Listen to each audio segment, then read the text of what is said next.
I flew them all to Hawaii. They booked me in a motel an hour away. Just because you paid doesn't mean we want you around, my brother joked. I didn't argue, just smiled, and left something in the hotel safe. When they found it, they started screaming. It was supposed to be the trip that changed everything. For the first time in years, I'd planned a real family vacation. Not a rushed long weekend at my apartment. Not a chaotic Thanksgiving where everyone yelled about politics. A real, slow, golden sunset, memory-making kind of trip. I spent 11 months planning it, no exaggeration. I created folders. I made spreadsheets. I researched group rates and credit card points. I compared resorts, ranked beaches by accessibility and kid-friendliness, and cross-checked weather trends for the shoulder season. I even paid a travel agent a small consultation fee to make sure I wasn't getting scammed. Because I wanted this to be perfect. And not just for me. For them. For my mom, Jill, who hadn't had a real vacation in over a decade. For Rick, my stepdad, who worked overtime shifts at the auto shop and talked about Hawaii like it was some mythical place he'd never see. For Brandon, my younger brother, and his wife Haley, who always seemed stressed and exhausted, but still showed up for Christmas even when money was tight. And for Erin, my cousin, and her little boy Liam. He'd never been on a plane before. I wanted him to see the ocean. I'd been the boring one my whole life. Responsible Nathan. Quiet Nathan. The one who showed up with jumper cables and remembered everyone's birthdays. But maybe, just maybe, this trip would be the moment they'd look at me and see something more. Someone they were proud of. I wasn't rich. Far from it. I work in IT support and live in a modest apartment. I budgeted for this trip the way some people plan for a wedding. Canceled other plans. Said no to upgrades at the dentist. Skipped birthdays, declined dates. I'd been working toward this single week in Hawaii like it was the finish line to a race. No one else knew I was running. So when we landed and walked out into the humid plumeria-scented air, my heart was full. I even took a deep breath and thought, this is it. We got our lays. We took the awkward group photo. I paid the shuttle driver a tip in advance to help with the bags. Everyone was smiling. Even Brandon seemed relaxed for once, making Liam laugh with bad pirate impressions. When we pulled up to the resort, it looked exactly like the pictures, maybe better. White columns, green palms swaying, that kind of soft golden light that makes everything look like a travel ad. I stepped up to the check-in desk, excited to surprise everyone with how well I'd planned it. The rooms were ocean-facing. I'd arranged welcome baskets with local snacks and reef-safe sunscreen. I had even pre-booked a beach dinner for the third night. The receptionist smiled politely. Name: Nathan Fielding. I booked the Fielding family group. She typed. Scanned the screen. Frowned. I see the group booking here, but your name isn't on the room list. You're in a separate reservation. Royal Sands Motel. My smile faltered. No, that's not right. I booked everything under my name. She tilted the screen slightly, showing me the breakdown. The names were all there: Jill, Rick, Brandon, Haley, Erin, Liam, but not mine. I looked up, confused. That's when Brandon walked over, holding 2 room keys like he owned the place.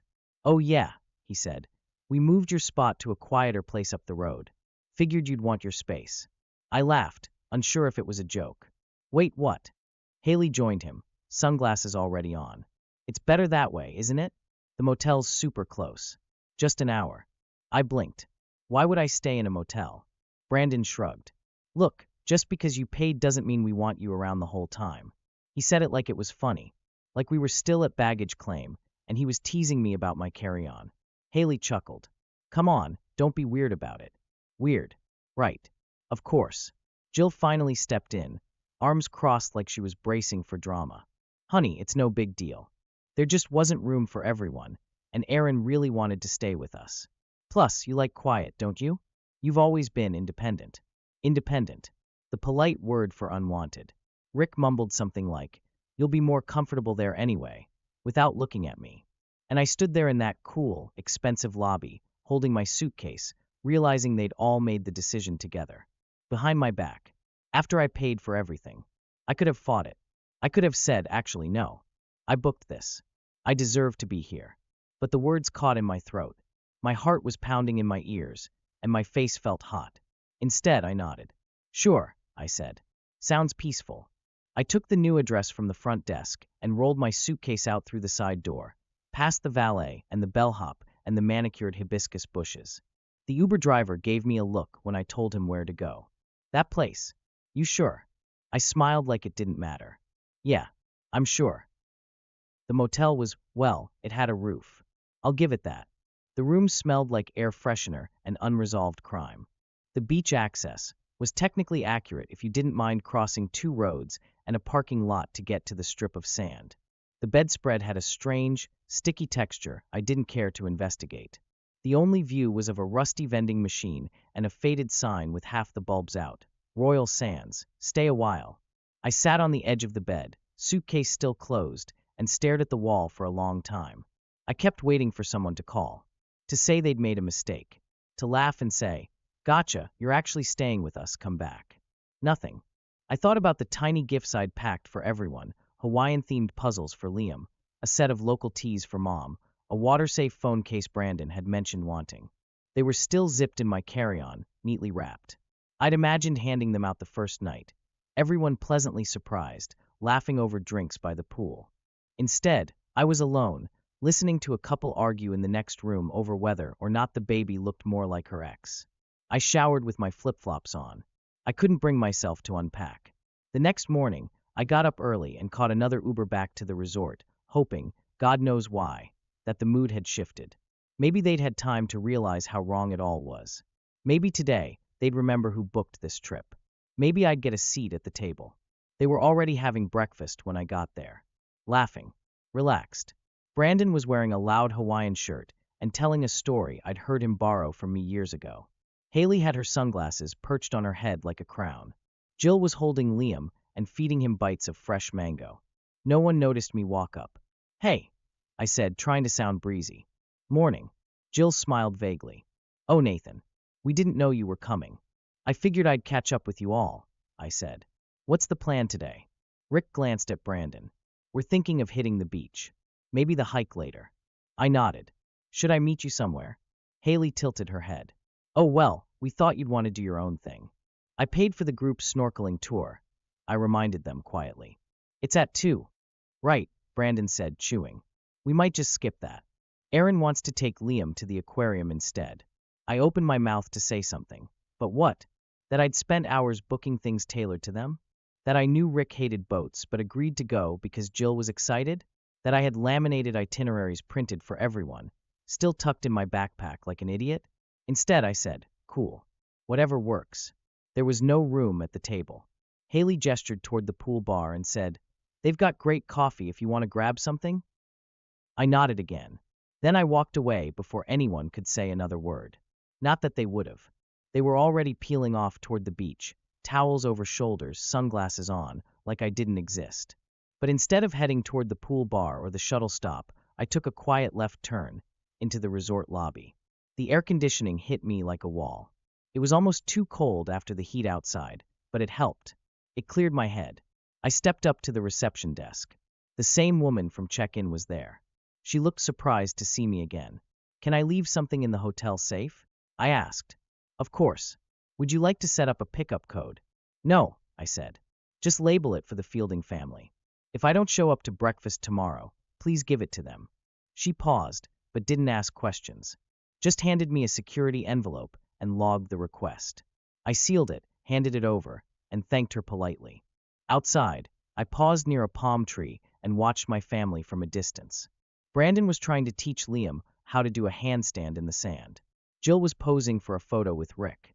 Haley was sipping from a coconut like a movie extra. They didn't even glance in my direction. But I wasn't waiting for their attention anymore. They had no idea what I'd already done. No idea that back at the motel, after their little joke, I'd logged into every booking account I had and started quietly undoing everything.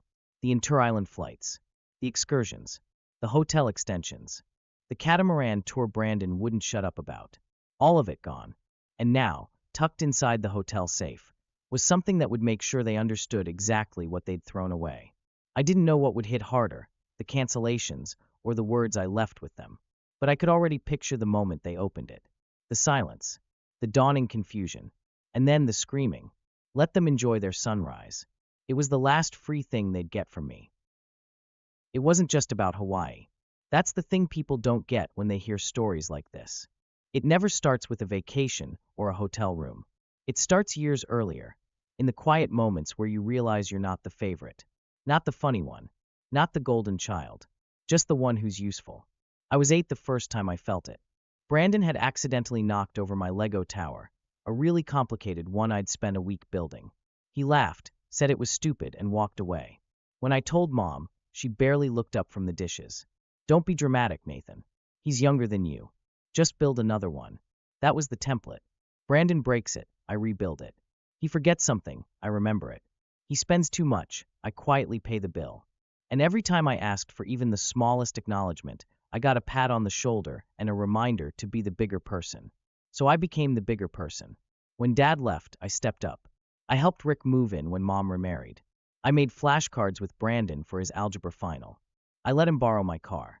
I covered the Uber bill that night he got blackout drunk and couldn't find his wallet. I didn't complain. Not once. Because I honestly believed that's what family did. And I think in some small way, I thought if I kept doing the right thing, they'd eventually see me. Like really see me. Not just the helpful brother, not just the polite son who remembered birthdays and sent thank you cards, but someone they were proud of. But every time I brought up something I wanted to do, moving out of state, traveling, maybe switching careers, it was always the same look from Mom. Worry and confusion, like I'd just told her I wanted to become a magician. But who would help with Brandon if something came up? What about your sister-in-law's doctor's appointment? You promised to drive her. You're the stable one. You're not like Brandon. He's sensitive. Sensitive. That was the word they used to excuse everything. When he yelled at me for forgetting to pack his charger for a weekend trip. Sensitive.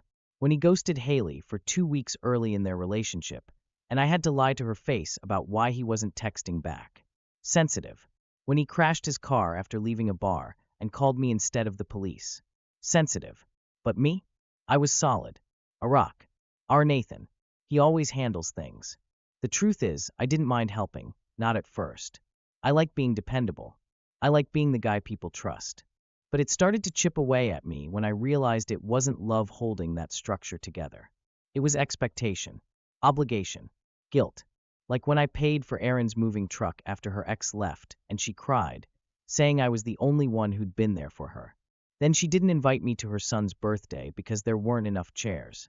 Or when Mom called me in the middle of a work meeting because she needed help disputing a medical bill, then forgot to call back for my birthday a week later. Or when Brandon said he was proud of me, for once, the day I got promoted, then asked if I could lend him rent money in the same breath. The Hawaii trip wasn't just about giving them something nice. It was a test, a question I wasn't brave enough to ask out loud.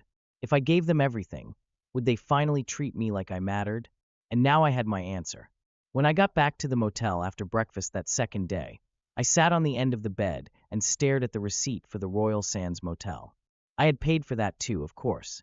It wasn't part of the original plan, but I'd picked up the cost when I was redirected there. Why wouldn't I? That's what I do. I stared at the $186.72 and felt the kind of quiet fury that doesn't show on your face. It just settles deep into your bones. That's when I opened my laptop, logged in, pulled up the travel itinerary I knew better than my own work calendar. I canceled the snorkeling tour, canceled the inter-island flights to Maui, canceled the helicopter ride Mom had said was too much but secretly bragged about to her church group, canceled the rental car I'd reserved for Brandon and Haley's day trip. Then I logged into my email and removed every saved traveler profile except my own. I sent a short message to the resort's billing office requesting my card be removed from the account for any future incidentals. It felt like shutting off switches in a house I no longer lived in. Later that night, I walked past the resort again. Not to spy, just to see if I could feel anything. Anger, regret, jealousy. Instead, I felt clarity. They were sitting by the pool, laughing, drinking. Brandon was holding court, of course, telling a story that may or may not have actually happened. Jill was wrapped in a shawl, Rick's arm around her shoulder, both of them glowing in the soft light. I could have been in that photo, but I wasn't. I stood there for a moment, invisible, just like always. Then I turned and walked back toward the road. Not back to the motel. Not just yet. I wasn't done. I wasn't going to argue. I wasn't going to beg. I was going to let them walk right into it. Let them sip their cocktails and plan their perfect day. Let them think I was still licking my wounds in a budget motel. What they didn't know was that the rug was already gone beneath their feet. And when they opened that envelope, well, I hoped the screaming would be loud enough to reach the shoreline. The first message came in at 9:12 a.m. the next day. Hey Nathan, are you around? We're not seeing your name on the Catamaran Manifest. Did you cancel the tour? It was from Aaron. Polite, confused, still hopeful that maybe this was just a mix-up. I didn't respond. At 9:24, Brandon called. I watched the screen light up once, twice. Declined. At 9:28, a group text lit up. Brandon, bro, did you cancel our helicopter ride? I put the phone face down on the nightstand and poured myself another cup of motel coffee. Burnt. Bitter. Perfect. I imagined the moment they opened the envelope. The resort staff would have handed it over sometime after breakfast, just like I asked. Someone probably shrugged, said weird, maybe he left a thank you note, and ripped it open without thinking. And then the video would start. Just me, sitting on the motel bed, framed neatly, calm as ever. Hi. If you're watching this, you already know something's wrong. The rest of your trip has been canceled. Flights, excursions, hotel extensions, all gone. Charges removed. Plans erased. Before you ask why, let me save you the time. You booked me in a motel an hour away because you didn't want me around. You made jokes about how I paid, but wasn't part of the family. You thought I'd stay quiet like I always do. But not this time. Enjoy the rest of your stay. On your own dime. Don't worry, I left the sunrise. It's the only thing here that's free. Cut to black. No yelling. No accusations. Just a polite nuclear bomb. By 10:01 a.m., my phone had 14 missed calls, 3 voicemails, and 1 absolutely unhinged wall of texts from Brandon. Brandon, this isn't funny. Brandon, you're being a psycho. Brandon, grow up. Brandon, you embarrassed mom. Brandon, you ruined the whole trip for everyone. What the hell is wrong with you? What's wrong with me? Let's see. 10 years of unpaid emotional labor, 5 years of financial handouts, and 1 Hawaii trip where I was dumped in a roadside motel like luggage they didn't want to bring inside. Yeah, I guess I snapped. By 10:34, Jill called. I didn't answer, but I played the voicemail later. Her voice was trembling. Nathan, sweetheart. I don't know what happened. I thought you were happy to have your own space. We didn't mean to make you feel left out. Can we please talk? You're scaring me. I almost laughed at that part. Scaring her? I'd been ghosted, gaslit, and guilt-tripped by these people my entire life. But now she was scared? Because I'd finally stopped smiling through it? Rick texted shortly after. Rick, come on, man. Let's be reasonable. You didn't have to go nuclear. That's rich, coming from the guy who stood next to his wife while she pretended I didn't exist at breakfast. Around noon, things escalated. The resort billing office emailed me to confirm that my card had been removed and the family had been notified. The rest of the charges would now be billed directly to their rooms, if they could provide valid payment, which, according to another message I got from Aaron, was a problem. Aaron, why would you do this? None of us brought extra cards because you said you covered everything. Liam is crying. We can't even go to the aquarium today. I didn't respond, but I did laugh. Then I checked the comments on Brandon's Instagram post from the night before. The one with him shirtless on the beach, captioned vacation mode, on. Someone had commented, bro didn't even pay for his own hotel. LMAO. Another. Imagine being so trash your brother cancels your trip midweek. Apparently, someone at the resort, maybe a staff member, maybe a guest, had shared the story online. A short TikTok. Title: When the family freeloader finally gets cut off. It was already blowing up. By evening, the texts had taken a sharp turn from outrage to desperation. Haley, we're locked out of the second room. They said the card was declined. Jill, Nathan, please. We didn't think it would hurt you like this. Rick, come back and talk to us. We can fix this. Brandon, you're dead to me. Brandon, seriously. No one wants you in this family anymore. Brandon, this is why you're alone. Ah, there it was. The last card in the deck. You're alone. As if I didn't already know. As if I hadn't felt that every time they laughed without me, planned without me, lived like I was a background character in their main story. But here's the thing Brandon never understood. I might be alone, but I wasn't lonely. Not anymore. Because loneliness is sitting across from your own mother while she thanks your brother for bringing everyone together, even though you booked the entire trip. Loneliness is realizing no one thought to save you a seat at breakfast. No one even noticed you weren't there. Solitude. Solitude is peace. I flew out that night. Window seat. No one beside me. I ordered a drink and watched the islands disappear below me, green and gold and beautiful in the dying light. They were still there somewhere, scrambling to figure out who would foot the bill. Still yelling, still pointing fingers, still wondering how things had gone so wrong. And the best part, they didn't even know it yet, but this wasn't just a vacation ruined. It was the end of the old arrangement. No more quiet support. No more monthly transfers. No more co-signing loans or covering for missed rent. No more picking up the pieces. I was done. And when they got home, when the reality hit them, credit cards maxed, flights rebooked, bills unpaid, stories spreading, I hoped it hit hard. Because for the first time in my life, I wasn't going to be there to catch them when they fell.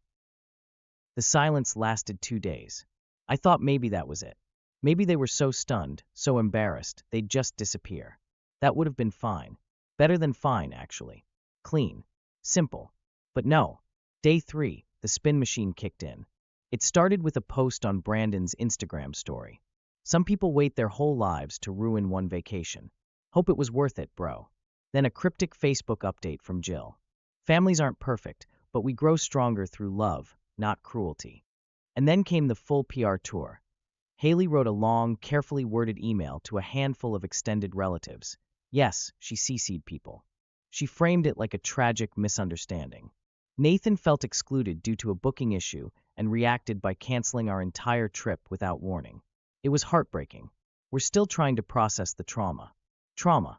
I guess spending 3 nights in a mid-tier chain hotel near the airport was too much for the system. Because yes, that's how their dream vacation ended. They tried to stay at the original resort, confident someone would eventually cover the charges. Brandon told the front desk, he's our brother. He'll fix it. As if I were a misplaced towel service, not the man who quietly shut the door behind them. But the staff was ready. My name was off the reservation. My card was gone. They had everything in writing. 2 rooms were locked by noon. Resort security escorted them to the lobby with luggage still unzipped. They were offered the option to pay out of pocket.